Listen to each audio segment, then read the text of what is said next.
ശ്രീ അനിൽ വിളയിൽ, ഈ ഘട്ടത്തിൽ നമ്മൾ ചർച്ച ചെയ്യുന്നത് ഈ പമ്പയിൽ സർക്കാർ നടത്തിയ ആഗോള അയ്യപ്പ സംഗമവുമായി ബന്ധപ്പെട്ട് ഓഡിറ്റ് റിപ്പോർട്ട് പുറത്തു വന്നിരിക്കുന്നു. അതിൽ വ്യാപകമായ തട്ടിപ്പ് നടന്നിരിക്കുകയാണ്. അതായത് കരാർ വിളിക്കാതെ ടെൻഡർ നടപടികളൊന്നും പാലിക്കാതെ ഊരാളുങ്കൽ സൊസൈറ്റിക്ക് 4 കോടി രൂപ കൈമാറിയിരിക്കുന്നു. മാത്രമല്ല ഇതിൻ്റെ നടത്തിപ്പിനായി തുക ലഭിച്ചിരിക്കുന്നത് എവിടെ നിന്നാണ്, ആരാണ് ഇതിൻ്റെ യഥാർത്ഥ സ്പോൺസർമാർ, ഇക്കാര്യങ്ങളിലൊക്കെ അവ്യക്തതയുണ്ട് എന്നാണ് ഈ ഓഡിറ്റ് റിപ്പോർട്ടിൽ പറയുന്നത്. അങ്ങ് എങ്ങനെ പ്രതികരിക്കും? തീർച്ചയായിട്ടും നമ്മൾ ഒരു കാര്യം, നമ്മുടെ ജനം ചാനലെങ്കിലും ഇത് ആഗോള അയ്യപ്പ സംഘം എന്ന വാക്ക് കൊടുക്കരുത്. ആഗോള തട്ടിപ്പ് സംഗമമാണ് നടന്നത്. ഇതിനകത്ത് ആത്യന്തികമായ നഷ്ടമുണ്ടായിരിക്കുന്നത് അയ്യപ്പ ഭക്തന്മാർക്കും ആത്യന്തികമായ ലാഭമുണ്ടായിരിക്കുന്നത് കേരളത്തിലെ CPM-നും അല്ലെങ്കിൽ ഇടത് മുന്നണിക്കുമാണ്. ഞാൻ അങ്ങനെ പറയാൻ കാരണം, നമ്മൾ ശ്രദ്ധിക്കുക, ഇതൊരു 8 കോടി രൂപ സംസ്ഥാന സർക്കാരിനെ സംബന്ധിച്ചിടത്തോളം അല്ലെങ്കിൽ ദേവസ്വം ബോർഡിനെ സംബന്ധിച്ചിടത്തോളം വളരെ നിസ്സാരമായ ഒരു തുകയാണ് 8 കോടി രൂപ. അയ്യപ്പ ഭഗവാൻ എന്ന് പറയുന്ന ഒരു ബിംബത്തിനെ മുമ്പിൽ നിർത്തിക്കൊണ്ട് കേരളത്തിലെ ഏറ്റവും വലിയ രാഷ്ട്രീയ നേതാവായിട്ടുള്ള പിണറായി വിജയന്റെ ഹോർഡിങ്ങുകൾ 2 കോടി രൂപ മുടക്കിക്കൊണ്ട് കേരളമെമ്പാടും ഹോർഡിങ്ങുകൾ സ്ഥാപിച്ചുകൊണ്ട് നടത്തിയ ഒരു പരിപാടിക്ക് 8 കോടി രൂപയുടെ സ്പോൺസർഷിപ്പ് കിട്ടിയില്ല എന്ന് പറയുന്നത് തെറ്റാണ്.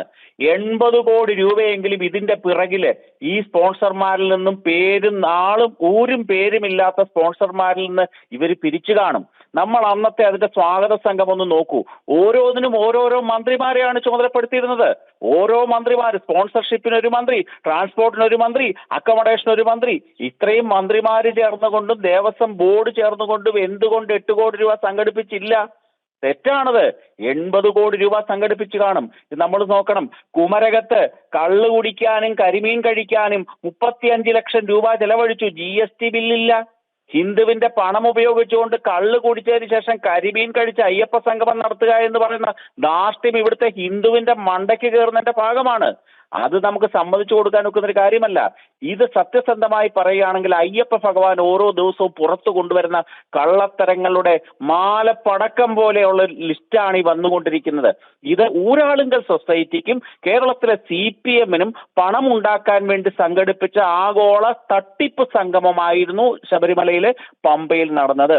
ഹിന്ദുവിന് ആത്യന്തികമായ നഷ്ടമുണ്ടായി.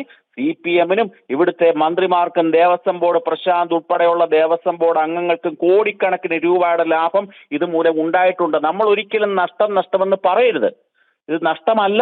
ഇത് പാർട്ടിക്കും ഊരാളുങ്കൽ സൊസൈറ്റിക്കും കോടിക്കണക്കിന് രൂപയുടെ ലാഭം ഉണ്ടാക്കി കൊടുത്ത വലിയൊരു ബിസിനസ് ആയിരുന്നു പമ്പയിൽ നടത്തുക. അയ്യപ്പന്റെ പേരുപയോഗിച്ചുകൊണ്ട് നടന്ന ശുദ്ധമായ തെമ്മാടിത്തരം അല്ലെ തട്ടിപ്പാണ് ഇത്.